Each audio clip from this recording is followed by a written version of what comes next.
untuk muslimun. Allah Subhanahu wa taala berfirman, wahai orang yang beriman, bertakwalah kepada Allah Subhanahu wa taala dengan sebenar-benar takwa dan janganlah mati melainkan sebagai muslim. Alhamdulillah wassalatu wassalamu ala Rasulillah wa ala alihi wa sahbihi wa man walah.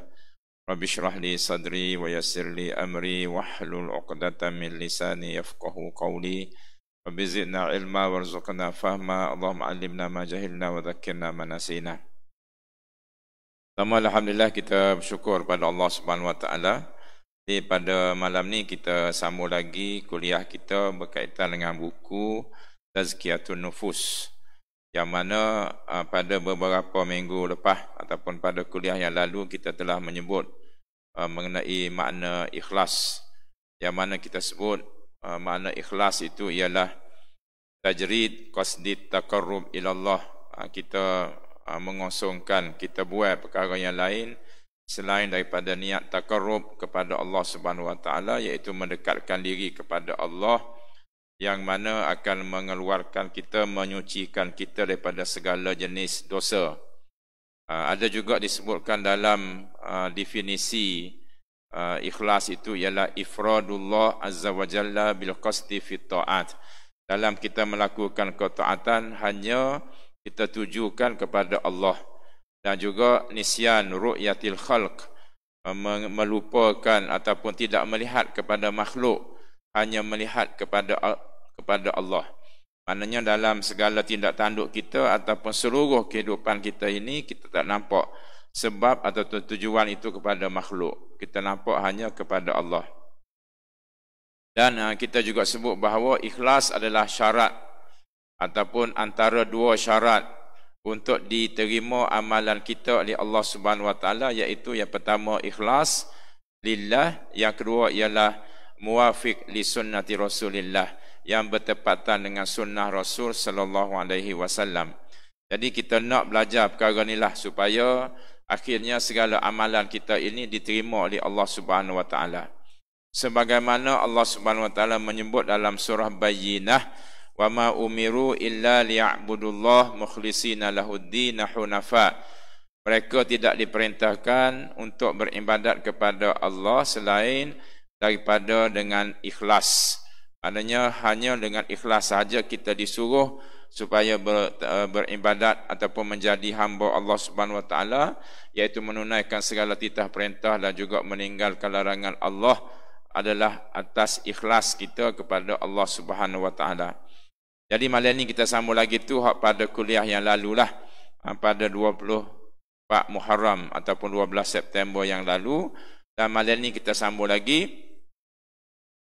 Cuma kita ni screen kita di TV tu dia on off, ada kadang-kadang hilang. Ni tak tahulah, mungkin tak fit dengan komputer hamba ni, dengan LCD ataupun dengan TV kita. Sebab setakat ni 2 tempat lah daripada 5 tempat ni hamba duk baca kitab ni, 2 tempat di sini dengan di Pitugeng selagi dia tak fit lagi dengan TV tu. Tapi di Masjid Basimah okey, di Masjid Kota pun okey, di selagi di Masjid Alur Pasir pun okey juga. Jadi hal ni dia tak fit, mungkinlah adalah benda-benda yang tak 100% fit lah dengan komputer hamba ni. Maka di TV kita tu kadang-kadang dia duduk lilak keluar, dia mati hidup lagu tu. Duduk lilak. Hamba cuba letak supaya duduk dia ni pun jadi juga. Cuba letak lah dia duduk dia, tak tahulah kalau duduk lama sikit insya-Allah. An Abi Umamah radhiyallahu anhu qala, daripada Abu Umamah radhiyallahu anhu, dia kata ja'a rajulun ila Rasulillah, telah datang seorang lelaki kepada Rasulullah sallallahu alaihi wasallam, faqala, maka dia bertanya.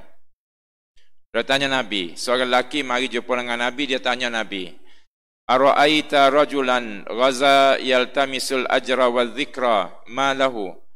Dia tanya, apa pandangan kamu? Mu tengok lagu mana? Dia tanya Nabi, mu tengok lagu mana? Apa pandangan kamu kepada seorang lelaki ghaza maknanya dia berperang, iaitu dia keluar perang, yaltamisul ajra wa dzikr, dia nak ataupun dia berhajatkan, mengharapkan al ajra wa dzikr, pahala dan juga zikr maknanya sebutan orang. Nak kepada pahala dan nak juga kepada sebutan orang. Maknanya orang sebut.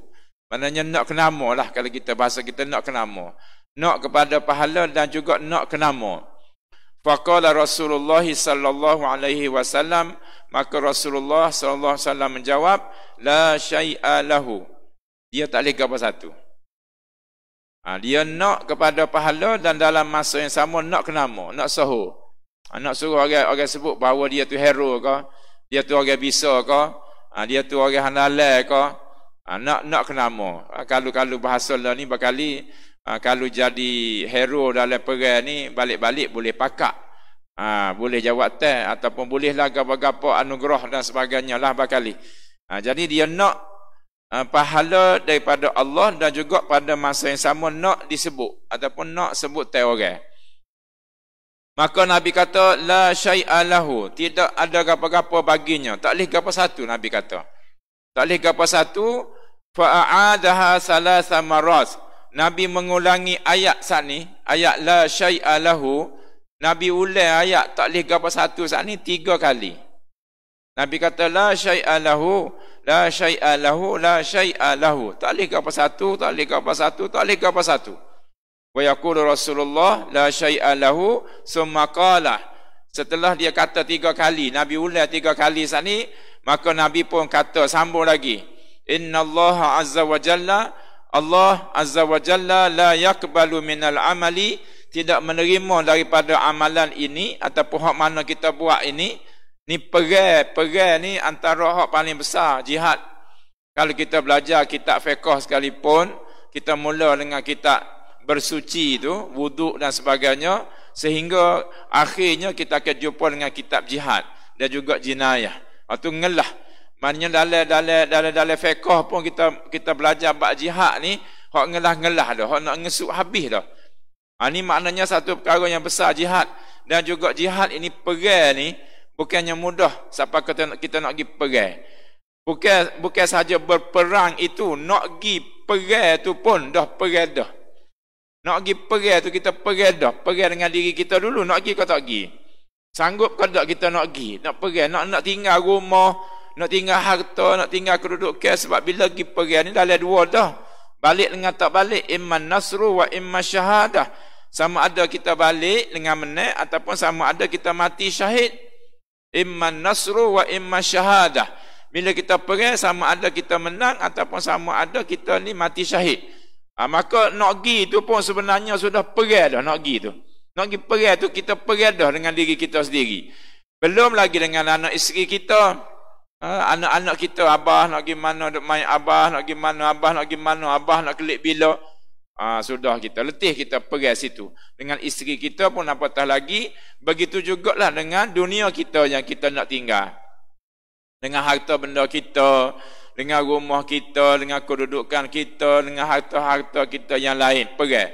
Maknanya pergi ni hak besar, hak paling besar. Antara hak besar pergi ni. Dalam masa ni pun Nabi sebut lagi, ni nak perang ni. Dalam masa yang sama nak pahala daripada Allah Subhanahu Wa Taala di sisi Allah, pada masa yang sama nak sebut orang. Nak juga habuan dunia kita kata. Nak kepada pangkat, nak kepada soho, nak kepada nama dan sebagainya, maka Nabi kata la syai'a lahu. Dia tak lega apa satu. Nabi kata innallah azza wa jalla la yaqbalu minal amali, Allah tidak menerima mana-mana amalan illa ma kana lahu khalisa, kecuali yang mana khalis, suci, maknanya yang hanya ikhlas kepada dia, wabtagha bihi wajha, dan juga dia nak dengan amalan itu hanya kerana Allah.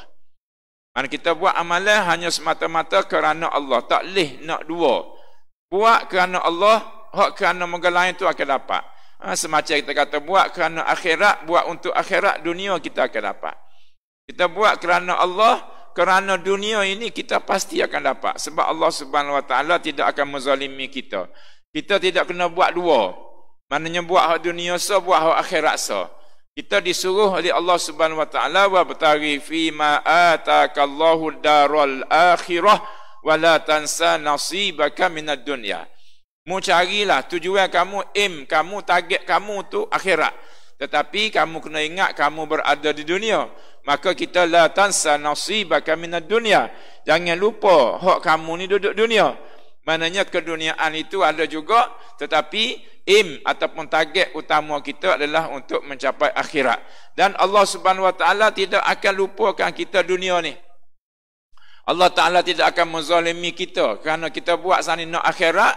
Hak dunia ni pun kita buat hak akhirat, nak akhirat juga. Allah Subhanahu Wa Taala akan beri kepada kita dunia kita walaupun kita letaknya akhirat. Sebab Allah tidak akan menzalimi kita. Allah Taala tidak suruh kita ni buat dua-dua, ni hak akhirat ni dunia, ni akhirat ni dunia. Semuanya nak suruh letak akhirat belaka supaya dunia pun kita akan dapat dalam masa yang sama.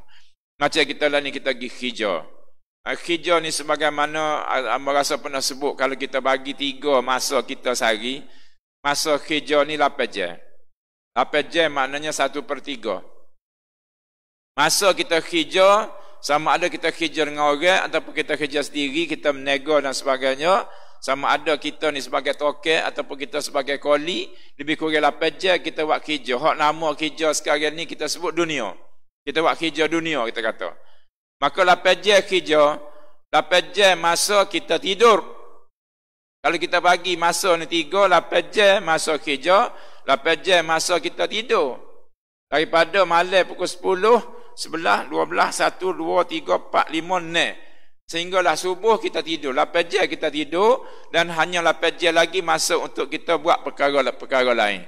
Ibadat kita, makan minum kita, rehat kita dan sebagainya, main, sain, jalan, lebih kurang 8 jam lagi. Jadi 8 jam lagi ni masuk ibadat. Kalau kita ambil ibadat kita buat lah ni lah. Kalau tidak boleh puasa, boleh biasa lah ni, kita solat. Solat 5 kali sehari. Solat fardu 5 kali sehari. 5 kali sehari kalau kita ambil 10 minit, baru 50 minit. Baru sejam. Baru masa kita semaya. Kalau kita ambil tambah dengan semaya sunat pula, kita ambil serupa sekali ganda lagi. Baru 2 jam bahagia semaya. Hak lain-lain lagi tu, kita nak buat baca Quran. Berapa minit kita baca Quran? Zikir kita, berapa minit kita berzikir? Kita duduk ngatik, berapa minit kita ngatik? Hak mana ibadat lain tu berapa banyak kita buat? Maknanya kalau kita cukup dah tidur 8 jam, kalau kita dah ambil masa dah untuk bekerja 8 jam, kalulah masa kerja dan juga masa tidur ini tidak menjadi ibadat, payah. Hak masa hak 8 jam patut jadi ibadat tu, nak jadi ibadat pun payah. Sebab kalau kita semaya baru sejam baru ibadat. Hak sungguh-sungguh, hak sungguh hati kita buat. Kalau tambah dengan sunat pula sejam lagi, baru 2 jam, baru 9 jam lagi. Kita nak buat gapo dalam masa 9 jam lagi. Maka sebab itulah Allah Ta'ala beri kelebihan kepada kita ni.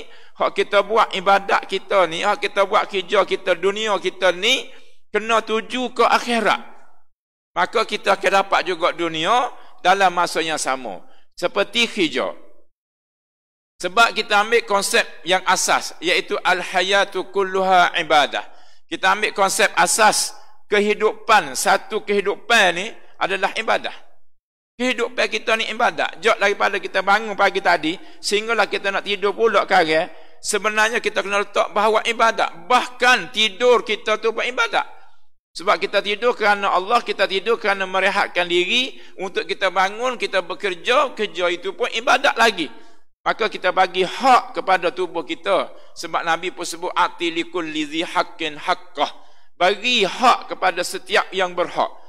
Maknanya tangan kita kena berehat, kaki kita kena berehat, mulut kena berehat, otak kita kena berehat, tubuh badan kita ni kena berehat, perut kita pun kena berehat, semua kena berehat. Sebab semua ni ada hak dia. Masing-masing ada hak masing-masing. Maka bagi hak masing-masing.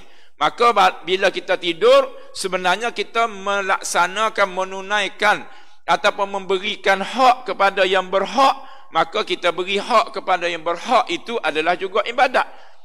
Macam kita tolong orang lah, bila orang susah kita tolong, itu ibadat. Sebab apa? Sebab kita tolong orang yang susah.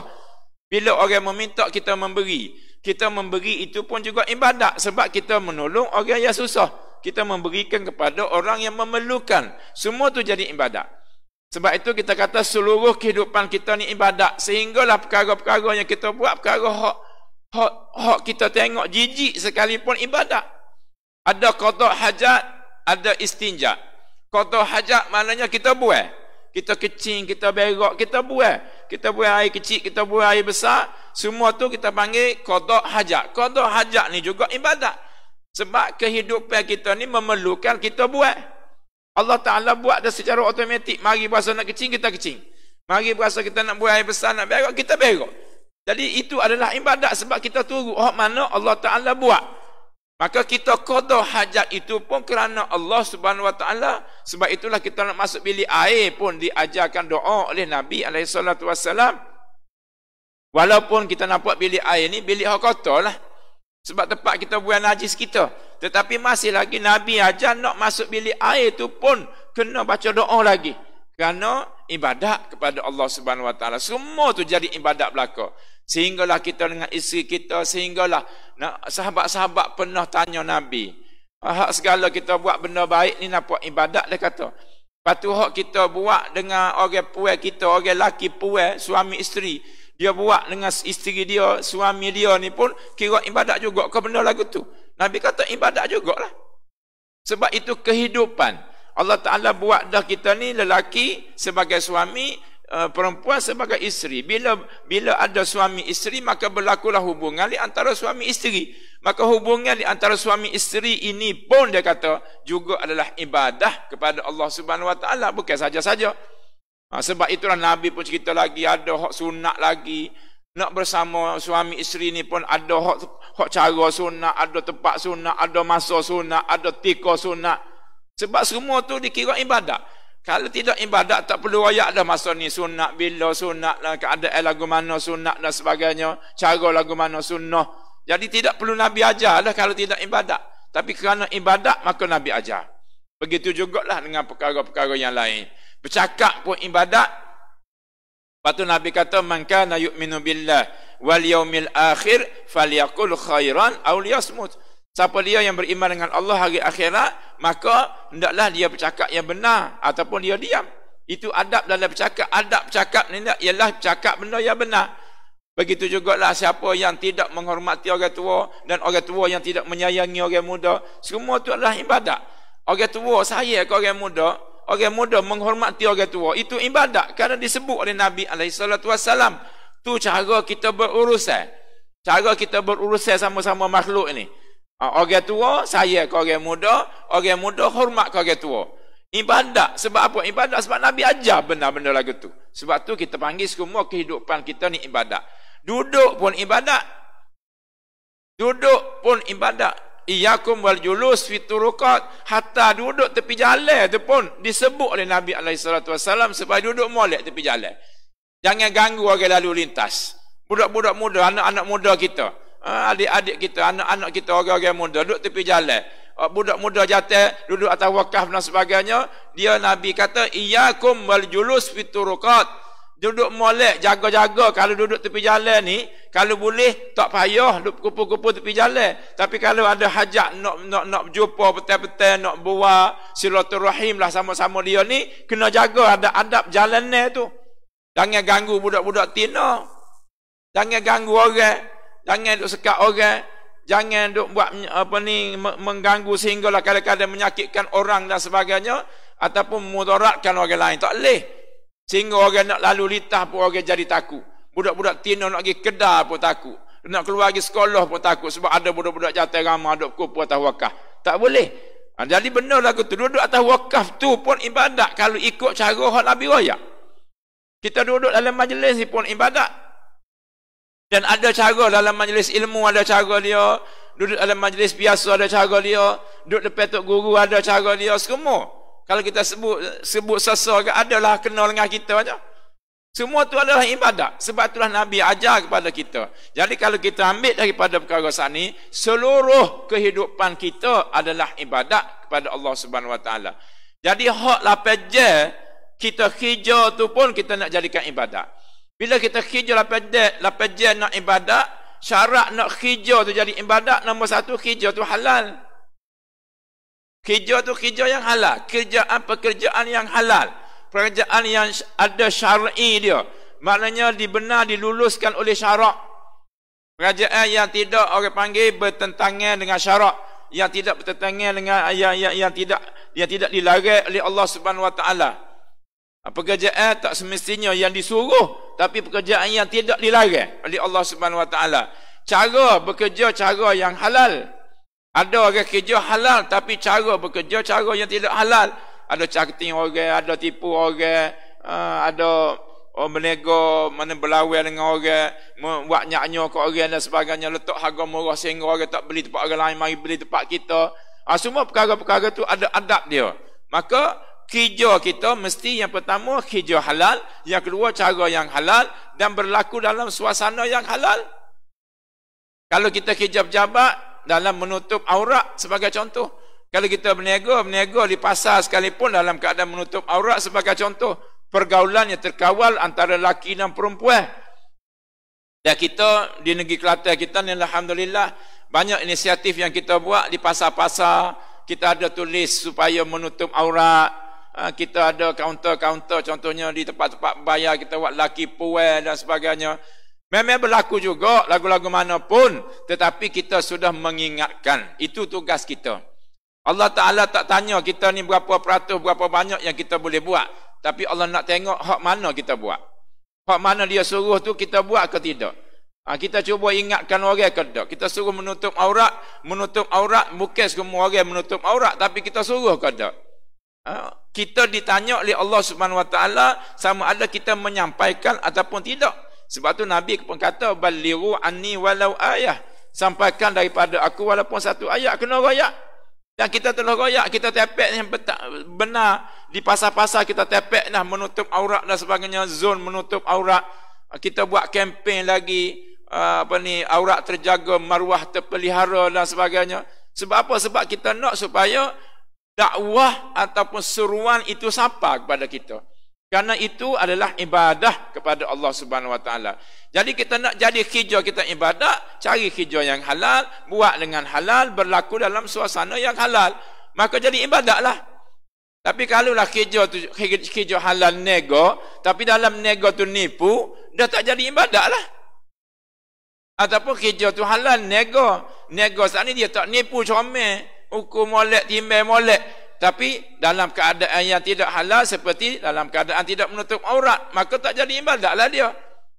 Boleh ke tak? Sah ke tak? Sah, tak ada masalah. Jual beli sah tak ada masalah. Sebab berlaku transaksi molek. Jual beli berlaku molek. Tapi situasi yang tidak molek. Maka kita nak jadi ibadah yang betul-betul ibadah kepada Allah Subhanahu Wa Taala. Amal ibadat kita semua amal ibadat. Semaya kita nak dalam menutup aurat. Haji nak dalam menutup aurat. Lepas tu puasa pun kita nak dalam menutup aurat, barulah comel. Sebab tu dalam boleh puasa ramai orang pakai tudung. Dalam boleh puasa, walaupun bukan nak pergi kuliah pun, walaupun bukan nak pergi sejik pun, nak pergi beli kedai pun pakai tudung boleh puasa. Sebab dia nak menutup aurat juga boleh puasa. Nak buat supaya jadi ibadat kepada Allah Subhanahu Wa Taala. Maknanya nak mengurangkan perkara-perkara yang dilarang oleh Allah Taala.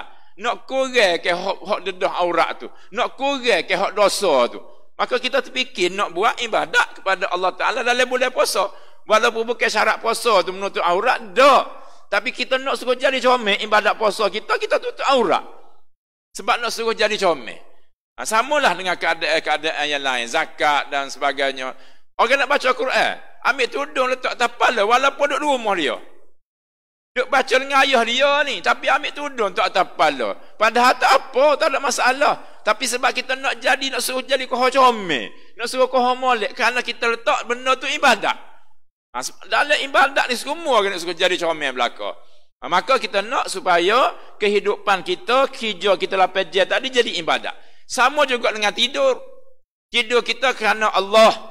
Tidur kita kerana nak merehatkan badan kita. Tidur kita kerana kita nak bangun beribadat pula. Nak bangun meneruskan kehidupan kita pula. Dan kehidupan tu ibadat. Maka ibadat. Hak kita buat dia kerana ibadat, jadi ibadat. Ma la yatimul wajib illa bihi fahuwa wajib. Hak mana kita tak buat dia, maka tak jadi. Maka buat dia tu kena jadi. Nak jadi tu kena buat dia. Maka wajib buat dia. Dia ada kaitan. Kita tak tidur, kalau tak tidur tak boleh nak bangun buat ibadat. Maka tidur tu wajib kita tidur. Sebab tu kita wajib berehat. Kita kena berehat, tak boleh. Kalau kita tak berehat, Ni ambil perhatian kita hak suka-suka, contohnya tengok bola. Bukan bola sajalah, contohnya suka lah. Ataupun acara-acara lah. Kalau hak orang putih dengan kita ni, dia tak kena masuk. Kita pukul 8.30 dia, kalau waktu dia tu pukul 5.30 petang, kita ni pukul 8 malam. Kalau dia main malam pukul 8.30, kita ni pukul 2-3 pagi. Contoh lagu tu lah, contoh bola lah, senang menggeramai orang tengok bola. Suka hak paling popular sekali bola. Jadi kalau kita masa apa ni kita nak beribadat kepada Allah Subhanahu Wa Taala ni, kalau kita nak jadikan malam kita tu malam ibadat, maka kalau kita nak tidur biar jadi ibadat. Kalau nak bangun biar bangun jadi ibadat. Tapi kalaulah malam tu kita bangun ataupun kita berjaga kerana hak benda harus saja. Tengok bola tu harus, tak ada masalah, suka. Tapi sehingga menjejaskan kerana ngatuk tengok bola sehingga terlepas subuh, maka hak tengok bola tadi pun jadi haram. Hak tengok bola tadi pun jadi dosa. Kerana kita pergi duduk jaga siapakah kita tak mampu nak bangun menunaikan hak wajib. Lepas tu kita kena berhati dalam perkara-perkara lagu ni. Kalau kita rasa kita ni tak boleh berjaga, kita siapa tak bangun subuh, kita dilarang berjaga, tak boleh. Kalau kita tahu dah, kalau aku bangun pukul 3 tengok bola, habis pukul 5 tak bangun subuh, tak boleh kita pergi tengok bola tu. Sebab subuh itu wajib. Tengok bola tu harus saja. Maka kita mesti mendahulukan yang wajib. Walaupun kita suka sangat tengok bola, kita nak sembahyang subuh, tapi kalau menjejaskan ibadat yang wajib kita kepada Allah Ta'ala, kita tak boleh buat kerja tu. Maka kita kena tengok. Sebab itulah dalam perkara-perkara lagu ni kita kena faham benar-benar. Supaya apabila kita buat satu-satu amal kepada Allah, kita buat yang mengikut syarak, yang mengikut sebagaimana Allah suruh ataupun Nabi suruh, Nabi royak pada kita, dan juga kita buat kerana Allah Subhanahu Wa Taala, tidak menjejaskan hak lain. Jadi lapan je kita buat kerja ibadat, lapan je kita tidur pun jadi ibadat, lapan je hak waktu lain hak kita boleh buat ibadat tu pun jadi ibadat juga. Jadi seluruh kehidupan kita tu jadi ibadah kepada Allah Subhanahu Wa Taala. Sebab itulah kita nak faham benar-benar ikhlas ini, supaya apabila kita memahami makna ikhlas, iaitu kita buat tu kerana Allah. Kita buat tu target kitanya ialah kerana Allah. Walaupun dalam masa yang sama ada kepentingan-kepentingan yang kita dapat, tapi itu adalah yang diberi oleh Allah Subhanahu Wa Taala, sebab kita buat tu kerana Allah Subhanahu Wa Taala, dan Allah Taala tidak akan menzalimi kita. Daripada Abu Sa'id Al-Khudri radhiyallahu anhu, anin Nabi sallallahu alaihi wasallam, annahu qala fi hajjatil wada. Ini Nabi sebut dalam haji wada, haji perpisahan, haji terakhir Nabi buat. Haji yang Nabi buat, haji so ni Nabi haji buat, haji yang Nabi buat, Nabi sebut dalam haji ni kita panggil hajjatul wada. Nabi kata, nadarallahu mra'an sami'a maqalati fawa'aha farubba hamilin li fiqhin laisa bifaqih. Daripada Abu Sa'id Al-Khudri ni dia kata, Nabi SAW semasa haji wada' ni dia bersabda, Allah nadara. Nadara ni satu perbuatan dalam bahasa Arab yang memberi makna bahagia. Maknanya Allah memberi bahagia. Allah memberi bahagia kepada seseorang yang mendengar ucapanku dan memahaminya. Siapa-siapa yang dengar ucapan daripada Nabi, maknanya dengar hak Nabi royak. Dan sekarang ni kita memang tak dengar hak Nabi royak. Cuma kita dengar hak orang baca hak Nabi royak. Ustaz-ustazah kita, asatizah kita, tok-tok guru kita baca hadis-hadis Nabi. Kalau zaman ada Nabi mula, Nabi lah yang mengucapkan itu. Tapi bila Nabi dah tak ada lah ni, ulama lah yang menyampaikan ucapan-ucapan Nabi. Jadi Nabi kata, siapa-siapa yang dengar ucapan Nabi, siapa-siapa dengar hadis, yang kita panggil hadis ni, yang Nabi ucapkan, maka dia kata Allah memberikan kebahagiaan kepada dia. Bahagia satu yang sangat abstrak. Bahagia ni kita tak boleh nak nampak. Bahagia tak boleh nak rasa, tak boleh nak cuik, tak boleh nak tengok rasa. Bahagia ni tak boleh.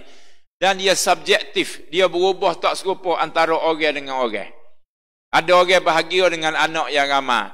Ada orang bahagia bila anak seorang aja. Ada orang bahagia bila anak jatuh. Ada orang bahagia dengan anak tina. Ada orang bahagia dengan rumah tangga yang besar ataupun rumah yang besar. Ada orang bahagia dengan harta yang banyak. Ada orang tak ada harta pun rasa bahagia. Jadi bahagia ni sesuatu yang sangat abstrak, satu yang sangat subjektif. Dia tak serupa antara seorang dengan seorang dan sebagainya. Rasa bahagia ni kita sendiri yang boleh rasa.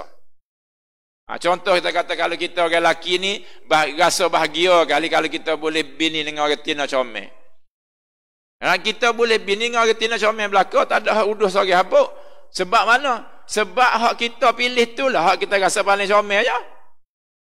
Isteri kita kata dia lah paling comel, sebab tu kita pilih dia. Orang lain bagi kita tidak comel, tetapi kerana kita tidak pilih dia, maka kita kata isteri kita hak comel sekali. Maknanya pada pandangan kita, isteri kita comel sekali. Pada pandangan orang lain, isteri dia comel sekali. Dia tak serupa. Maka kita bila dapat hak kita nak tu, kita rasa dia comel sani, maka kita rasa kita bahagia. Dan dia dapat hak dia nak sani, hak dia rasa comel sani, maka dia dapatlah bahagia yang dia rasa tu. Sama juga orang nak anak jantan, boleh anak jantan, rasa bahagialah boleh anak jantan. Orang lain nak hak tina, boleh tina, rasa bahagialah dia boleh hak tina. Orang lain bahagia dengan Proton Saga, orang lain bahagia dengan Honda, orang lain bahagia dengan Mercedes, tak kira. Sebab masing-masing rasa.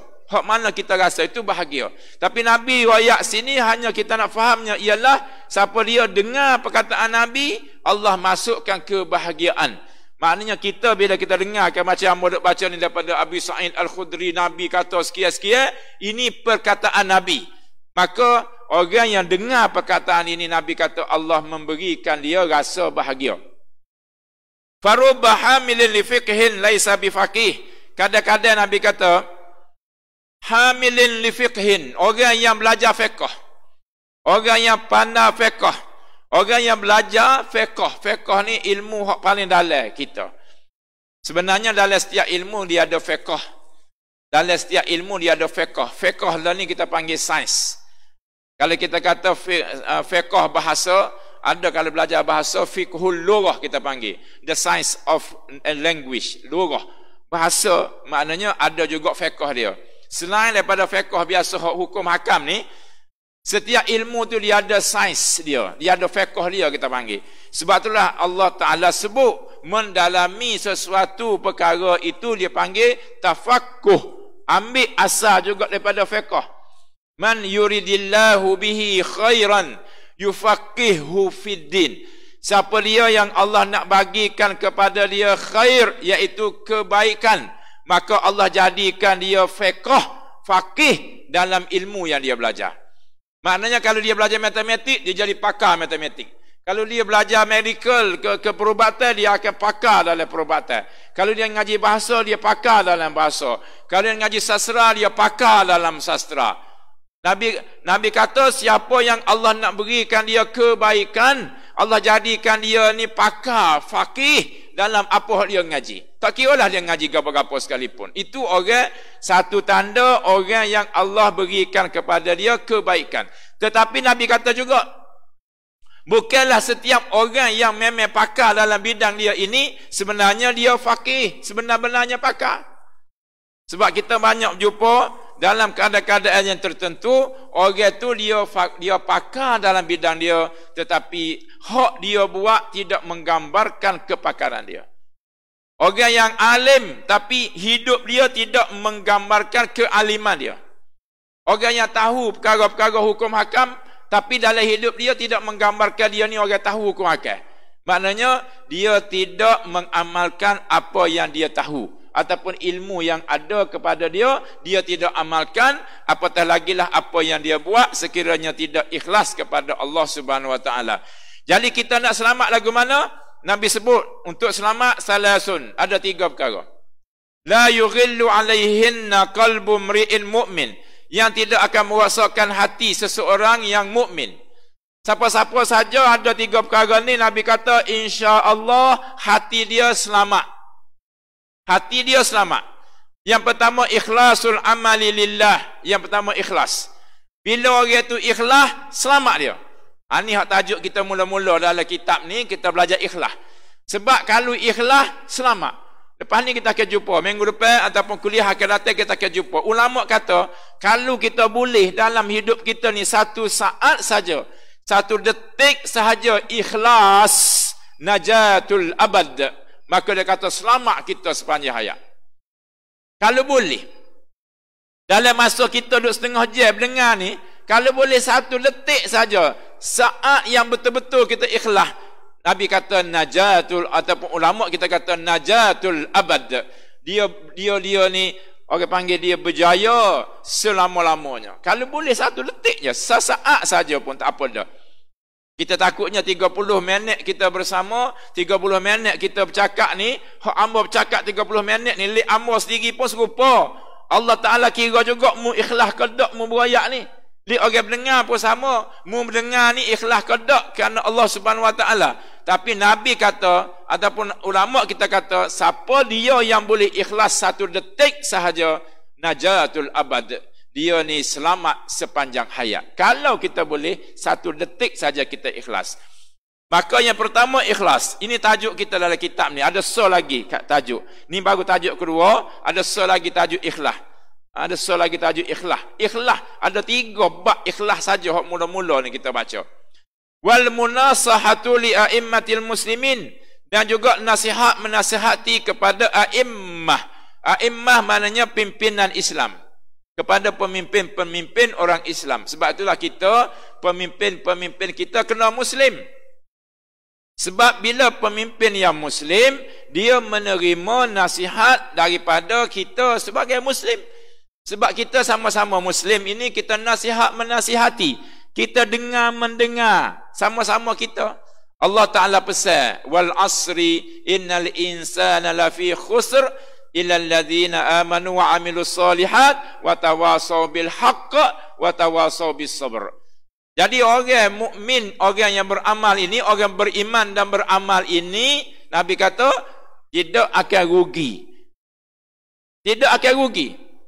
Orang kebanyakannya rugi. Tapi orang mukmin yang beriman, dia juga orang yang beramal wa amilus solihat, orang ni tak rugi. Wa tawasaw, dan mereka juga yang nasihat menasihati dengan kebenaran dan juga dengan kesabaran. Maknanya kalau ada nasihat menasihati sama-sama kita, juga selamat kita. Tak boleh orang nak kacau kita. Yang orang boleh kacau kita, yang orang boleh mari ikut belakang kita, yang orang boleh tipu kita, yang orang boleh kecek kita, yang orang boleh cah keting kita ni, sebab banyak perkara yang kadang-kadang kita buat ni tidak dengan musyawarah antaranya.